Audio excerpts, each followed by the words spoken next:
नमस्कार विद्यार्थी मित्रांनो, ग्रोइंग स्टुडंट्स या यूट्यूब चॅनलमध्ये पुन्हा एकदा तुम्हा सर्वांचं स्वागत आहे. विद्यार्थी मित्रांनो, आज आपण पाहणार आहोत आदिवासी विकास विभाग याद्वारे घेण्यात येणाऱ्या पदभरतीच्या परीक्षेसाठी असणारी प्रश्नपत्रिका आहे की जीमध्ये आपण असे प्रश्न इन्क्लूड केले की ते तुम्हाला परीक्षेमध्ये 100% उपयोगी पडणार आहे. जास्त वेळ न घेता व्हिडिओला सुरुवात करूया. व्हिडिओ स्किप न करता पूर्ण व्हिडिओ पाहण्याची कृपा करा आणि आवडला तर त्याला एक लाईक नक्की करा. चॅनलवर पहिल्यांदाच आले असेल तर चॅनलला सबस्क्राईब करून घ्या. बघा, पहिला प्रश्न काय, अनुच्छेद 342 नुसार अनुसूचित जमाती घोषित करण्याचा अधिकार कोणाला आहे? 342 नुसार अनुसूचित जमाती घोषित करण्याचा अधिकार कोणाला आहे? पंतप्रधान, संसद, राष्ट्रपती, सर्वोच्च न्यायालय? योग्य उत्तर द्यायचे काय असेल? 342 कलमानुसार अनुसूचित जमाती घोषित करायचा अधिकार कोणाला आहे? तर राष्ट्रपतीला आहे. पर्याय नंबर सी हे या प्रश्नाचे योग्य आणि अचूक उत्तर आहे. पुढचा प्रश्न आपण बघूया. अनुसूचित जमातीची ओळख कोणत्या अनुच्छेदानुसार दिली जाते? असे प्रश्न तुम्हाला विचारले जातात की जे चक्रावून टाकतात माणसाला. काय, पहिल्यानं तुम्हाला हाच प्रश्न विचारला, परंतु कशा पद्धतीत विचारला? वेगळ्या पद्धतीत विचारला. आणि आतासुद्धा तुम्हाला तोच प्रश्न विचारला, परंतु विचारण्याची पद्धत वेगळी केली. अनुसूचित जमातीची ओळख कोणत्या अनुच्छेदानुसार दिली जाते? तर त्याचं योग्य उत्तर आहे 342. पर्याय नंबर सी हे या प्रश्नाचे योग्य आणि अचूक उत्तर. पुढचा प्रश्न आपण बघूया. अनुसूचित जमाती घोषित करताना राष्ट्रपती कोणाशी सल्लामसलत करतात? राष्ट्रपती कोणाशी सल्लामसलत करतात? काय की जे अनुसूचित जमाती घोषित करताना मुख्यमंत्र्याशी करतात का, राज्यपालाशी करतात का, मुख्य न्यायाधीशाशी करतात का, निवडणूक आयोगाशी करतात? काय योग्य उत्तर असेल? तर योग्य उत्तर येईल पर्याय नंबर बी, राज्यपाल. अनुसूचित जमाती घोषित करताना राष्ट्रपती राज्यपाल यांच्याशी काय करतात? सल्लामसलत करतात. पुढचा प्रश्न आपण बघूया. आदिवासी हा शब्द भारतीय राज्यघटनेत कोणत्या नावाने उल्लेखित आहे? आदिवासी हा जो शब्द आहे हा राज्यघटनेमध्ये कोणत्या नावाने उल्लेखित आहे? अनुसूचित जाती, अनुसूचित जमात, मागासवर्ग, अल्पसंख्याक, कोणत्या नावाने उल्लेखित आहे? तर तो आहे अनुसूचित जमात. पर्याय नंबर बी हे या प्रश्नाचं योग्य आणि अचूक उत्तर आहे. पुढचा प्रश्न आपण बघूया. अनुसूचित जमातीची व्याख्या कोणत्या अनुच्छेदात दिली आहे? घोषित करण्यात आली. आता या ठिकाणी काय दिले तुम्हाला? अनुसूचित जमातीची व्याख्या कोणत्या अनुच्छेदात दिली आहे? अनुच्छेद 365, अनुच्छेद 367, अनुच्छेद 366/25, अनुच्छेद 358. काय उत्तर असेल? जमातीची, अनुसूचित जमातीची व्याख्या अनुच्छेद 366/25 याच्यामध्ये काय व्याख्या दिलेली आहे. म्हणजेच पर्याय नंबर बी हे या प्रश्नाचं योग्य आणि अचूक उत्तर. पुढचा प्रश्न आपण बघूया. 2011च्या जनगणनेनुसार महाराष्ट्रातील आदिवासी लोकसंख्या प्रमाण किती आहे? 2011च्या जनगणनेनुसार महाराष्ट्रातील आदिवासी लोकसंख्येचे प्रमाण किती आहे? 7.5%, 8.9%, 9.35% का 10.5%? 2011च्या जनगणनेनुसार आदिवासी लोकसंख्येचे प्रमाण किती टक्के आहे? तर 9.35% इतकं आहे. म्हणजेच पर्याय नंबर सी हे या प्रश्नाचं योग्य आणि अचूक उत्तर. पुढचा प्रश्न आपण बघूया. अनुसूचित जमातीसाठी राष्ट्रीय आयोग कोणत्या अनुच्छेदानुसार स्थापन केला जातो? राष्ट्रीय आयोग कोणत्या अनुच्छेदानुसार स्थापन केला जातो? पर्याय 4 आहे तुमच्यासमोर आणि योग्य उत्तर तुम्हाला द्यायचे. तर कोणत्या अनुच्छेदानुसार स्थापन केला जातो? अनुच्छेद 338/ए ह्या अनुच्छेदानुसार अनुसूचित जमातीसाठी राष्ट्रीय आयोग स्थापन केला जातो. म्हणजेच पर्याय नंबर बी हे या प्रश्नाचं योग्य आणि अचूक उत्तर असेल. पुढचा प्रश्न आपण बघूया. महाराष्ट्रातील सर्वात मोठी आदिवासी जमात कोणती? महाराष्ट्रामधील सर्वात मोठी आदिवासी जमात कोणती येईल? गोंड, वारली, भिल्ल, कोळी. महाराष्ट्रामध्ये विचारले तुम्हाला सर्वात मोठी आदिवासी जमात कोणती येते? महाराष्ट्रातील सर्वात मोठी आदिवासी जमात येते भिल्ल. पर्याय नंबर सी हे या प्रश्नाचं योग्य आणि अचूक उत्तर असेल. पुढचा प्रश्न आपण बघूया.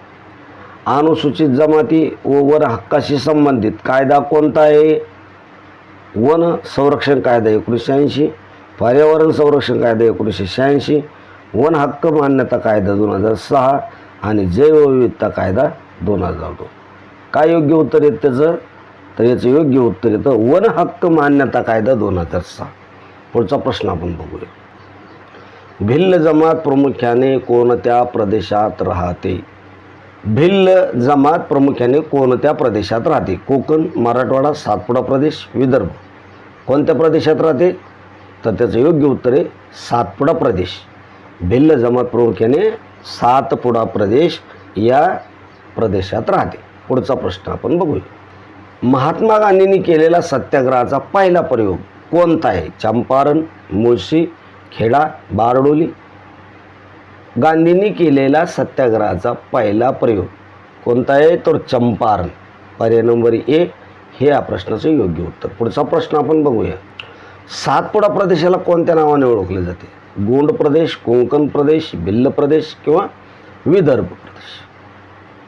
कोणत्या नावाने ओळखलं जातं? सातपुडा प्रदेशाला भिल्ल प्रदेश या नावाने ओळखले जाते. पर्याय नंबर सी हे या प्रश्नाचं योग्य आणि अचूक उत्तर आहे. पुढचा प्रश्न आपण बघूया. जालियनवाला बाग हत्याकांडाच्या निषेधार्थ सर ही पदवी कोणी परत केली होती?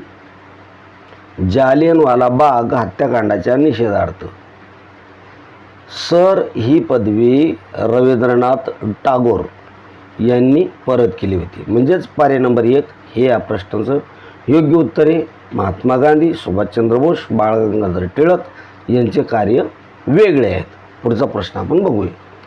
महाराष्ट्रातील आदिवासी प्रामुख्याने कोणत्या पर्वतरांगामध्ये आढळतात?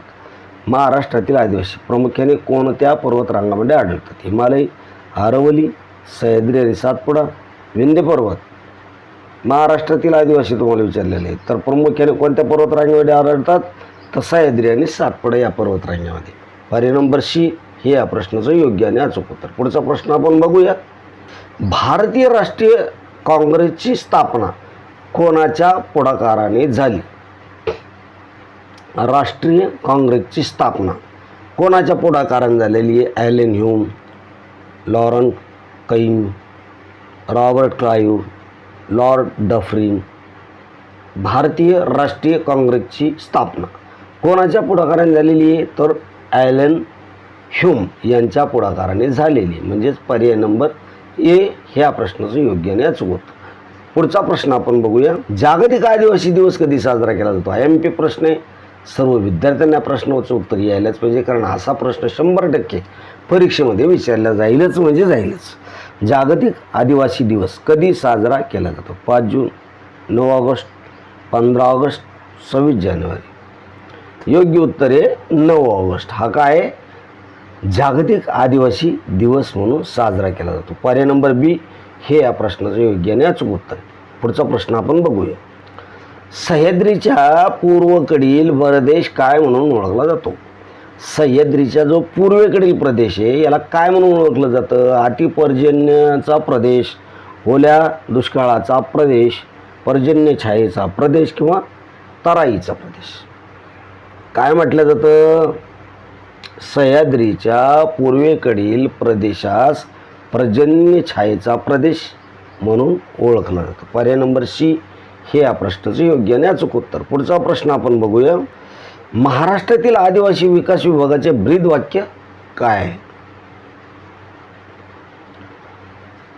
ब्रीदवाक्य विचारलं तुम्हाला कशाचं? आदिवासी विकास विभागाचं. काय आहे? बाय सर्वांसाठी शिक्षण, आदिवासीचा सर्वांगीण विकास, ग्रामीण विकास किंवा समृद्ध महाराष्ट्र.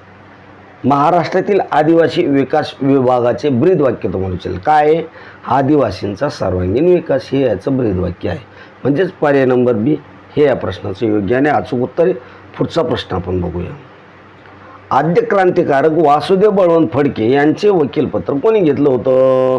आद्य क्रांतिकारक वासुदेव बळवंत फडके यांचे वकीलपत्र कोणी घेतलं होतं? लोकहितवादी यांनी घेतलं होतं का राघो भांडारकर यांनी घेतलं होतं का सार्वजनिक काका यांनी घेतलं होतं की लोकमान्य टिळक यांनी घेतलं होतं? योग्य उत्तर काय असेल? सार्वजनिक काका. वासुदेव बळवंत फडके यांचे वकीलपत्र कोणी घेतलं होतं? तर सार्वजनिक काका यांनी घेतलं होतं. आणि सार्वजनिक काका कोणाला म्हटलं जातं हे मला कमेंटमध्ये तुम्ही उत्तर सांगा. पुढचा प्रश्न आपण बघूया. महाराष्ट्रात स्वतंत्र आदिवासी विकास विभागाची स्थापना कधी झाली? स्वतंत्र आदिवासी विकास विभागाची स्थापना कधी झालेली? बघा पर्याय पाहून घ्या पहिले. 1972, 1976, 22 एप्रिल 1983 आणि 1990. काय उत्तर असेल? स्वतंत्र आदिवासी विभागाची स्थापना 22 एप्रिल 1983ला झालेली. पुढचा प्रश्न आपण बघूया. विद्यार्थी मित्रांनो, व्हिडिओ आवडला असेल तर त्याला लाईक करा. चॅनलवर पहिल्यांदाच झाले असाल तर चॅनलमध्ये सहभागी व्हा. काही प्रश्न असतील तर कमेंटमध्ये कळवा. एखाद्या प्रश्नाचं उत्तर गलत झालं असेल तर त्याचं योग्य उत्तरसुद्धा कमेंटमध्ये देण्याचा प्रयत्न करा. या व्हिडिओमध्ये आपण याच ठिकाणी थांबूया. भेटूया महत्त्वाच्या पुढल्या प्रश्नपत्रिकेमध्ये. तोपर्यंत जय हिंद, जय महाराष्ट्र. धन्यवाद मित्रांनो.